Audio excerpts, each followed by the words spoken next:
Professor Maggi, ciao Renzo. sono felice di rivederla. Passata una settimana, come stai? Miglioro. Migliori. Lentamente migliori. Lentamente, perché sai, non è una cosa. È una bella tosta. Grossa.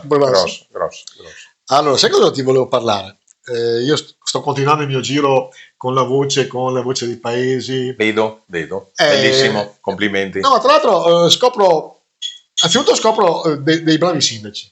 Te lo dicevo prima fuori onda, tutti i sindaci che ho incontrato fino adesso, ma tutti ho trovato delle persone preparatissime, con un minimo di frustrazione perché come sempre mancano soldi, mancano questo, mancano questa, però con quello che riescono a fare anche i paesi piccoli dai 1.500-2.000 abitanti, sono bravi, quindi chapeau ai nostri sindaci.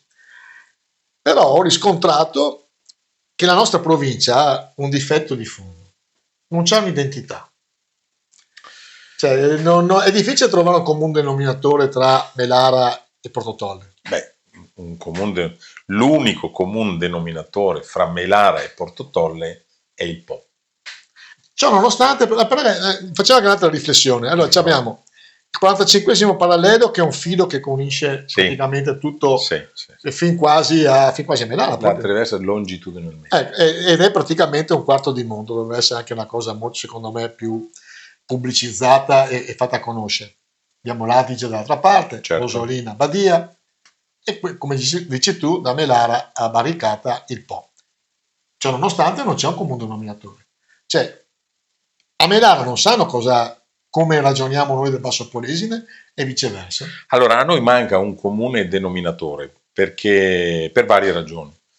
Però non c'è bisogno che ci sia un unico comune denominatore, perché se tu pensi a Barbona, comune della Bassa Padovana, e a Cittadella, bravissimo, cioè non è che lo senti. Però ci tengono a dire che sono padovani. Ci tengono a dire che sono padovani. E noi no. Noi ci teniamo invece a parlare male quando è possibile, se ci scappa, del Polesine.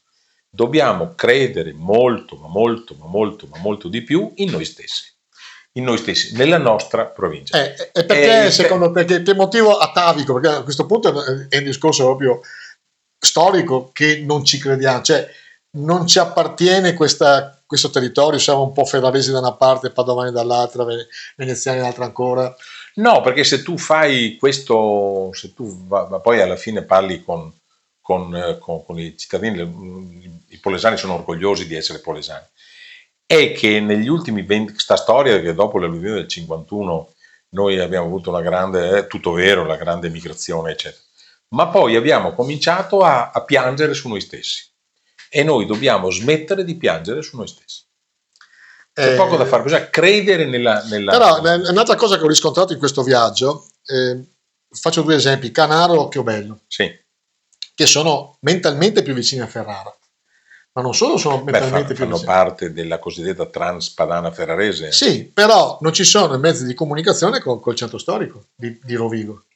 Per esempio i ragazzi di Canaro e Occhiobello anche, ma anche Fesso Umbertiano, visto che sto facendo questi comuni, sono costretti ad andare più facilmente vanno a scuola a Ferrara che a Rovigo perché non ci sono i mezzi di comunicazione. Perché quello è un fattore culturale, cioè da sempre il cosiddetto, quella lì è la cosiddetta Transpadana Ferrarese, tutti i comuni rivieraschi, da sempre loro sono di cultura ferrarese e vanno a scuola a Ferrara.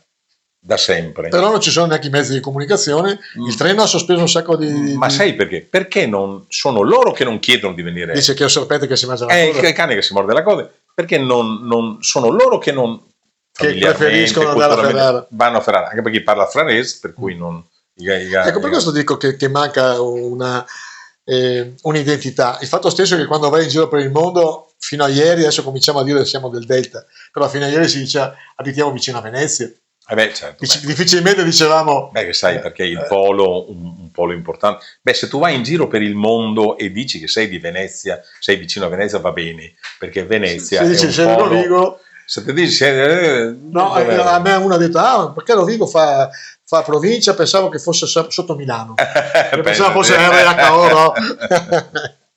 Però la nostra è una, dici il vero, quindi bisogna trovare un denominatore comune che ci identifichi tutti. E che ci leghi, visto che abbiamo parlato proprio delle tre linee che ci congiungono, 45esimo, ma poi eccetera. Il Po non navigabile, l'Adige poco, quindi magari forse rendendo navigabile il Po da Melara fino a Barricata potrebbe essere una cosa, già un punto di favore. Ma lo rendi navigabile per fare cosa? Turismo.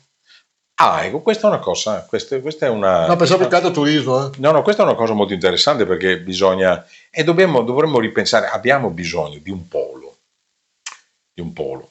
magari di un pollo se fossimo a mezzogiorno potremmo dire un pollo, ma abbiamo bisogno di un polo di investimento che investa sullo straordinario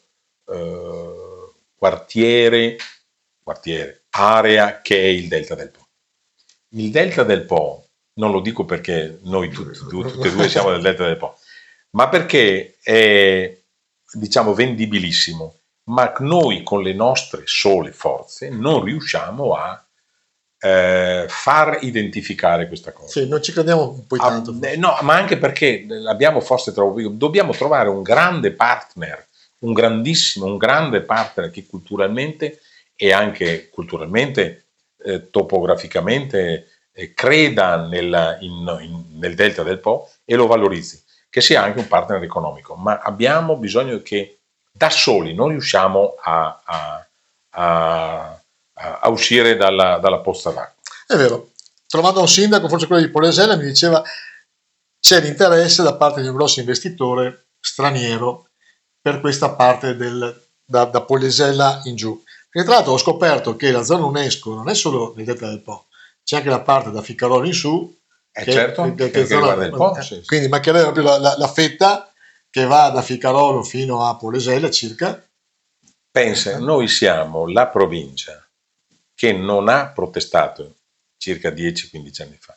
Non ho trovato nessun sindaco che si è, scusate il termine, inalberato, voglio dire incazzato, inalberato, quando la proposta di terza corsia presentata al Ministero dall'allora società Benetton dell'autostrada, allora erano i Benetton i proprietari, la società autostrada era sempre quella, però i maggiori azionisti erano loro, e presentarono una proposta che partiva da Padova con 3 corsie, arrivava sul ponte dell'Adige con 2 corsie, faceva il ponte sull'Adige 2 corsie, tutta la provincia di Rovigo 2 corsie, arrivava sul Po 2 corsie e superato il Po a Ferrara ritornava a 3 corsie, cioè si rifaceva a 3 corsie fino a Bologna. Proprio i figli di nessuno. No, perché per